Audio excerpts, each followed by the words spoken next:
2019க்கு அப்புறமாக சிஎஸ்கே அணியினர் கம்ஃபர்டபுளா 180+ சேஸ் பண்றாங்க. அதுல ஒருத்தரோட joint fastest IPL 50 Urvil Patel அப்படிங்கிற ஒரு பெயர் இப்போதைக்கு சிஎஸ்கேவின் அரியாசனமாகவும் அறிமுகமாகவும் முகவரியாகவுமே மாறி இருக்கு.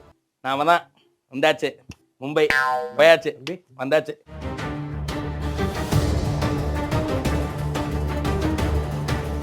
ஆரம்ப போட்டிகள்ல ஏன் இவரை இன்க்ளூட் பண்ணல இந்த டீமுக்குள்ள அப்படின்ட்டு எத்தனையோ கேள்விகள்.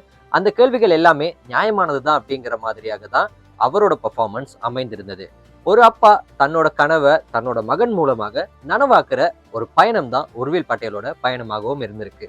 குறிப்பிட்டு சொல்லணும்னா, தன்னால அடைய முடியாததை தன்னோட மகன் அடையணும் அப்படின்னு தன்னோட மகனுக்காக எல்லாத்தையுமே கொடுக்கிற அப்பாவுக்காக உர்வில் பட்டேல் கொடுத்ததுதான் this is for you papa அப்படிங்கிற அந்த அரை சதம். ஃபாஸ்டஸ்ட் IPL 50, ரெய்னாவோட ருத்ர தாண்டவம், இது எல்லாமே சொற்ப நேரத்துல தவிடுபொடி ஆகுற அளவுக்கு ஒரு பர்ஃபார்மன்ஸை தான் உர்வில் பட்டேல் கொடுத்திருந்தாரு இந்த போட்டியில. எல்லாத்தையுமே தாண்டி நேச்சுரலி பவர் ஹிட்டரா இருக்க இவரை 2023ஆம் ஆண்டுல குஜராத் டைட்டன்ஸ் அணியினர் பிக் பண்றாங்க.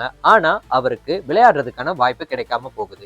இதற்கு அப்புறமாக 41 பந்துகள்ல விஜய் ஹசாரே டிராஃபில ஒரு செஞ்சுரியை பதிவு பண்றாரு.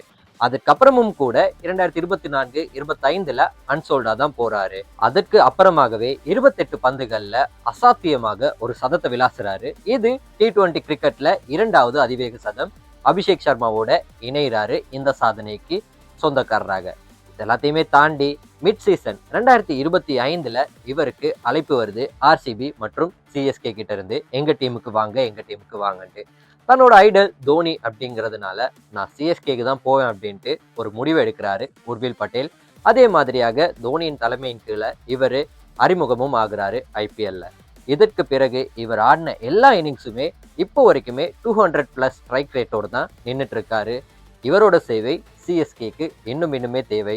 இந்த IPL தொடர்ல CSK அணியினர் இன்னுமே உயிர்ப்போட இருக்க காரணமா இருக்க உர்வில் பட்டேல் ஃபைனல்ஸ் வரைக்கும் இல்லைனா பிளே ஆஃப்ஸ் வரைக்கும் இந்த அணியை கூட்டிட்டு செல்வாரா மாட்டாரா?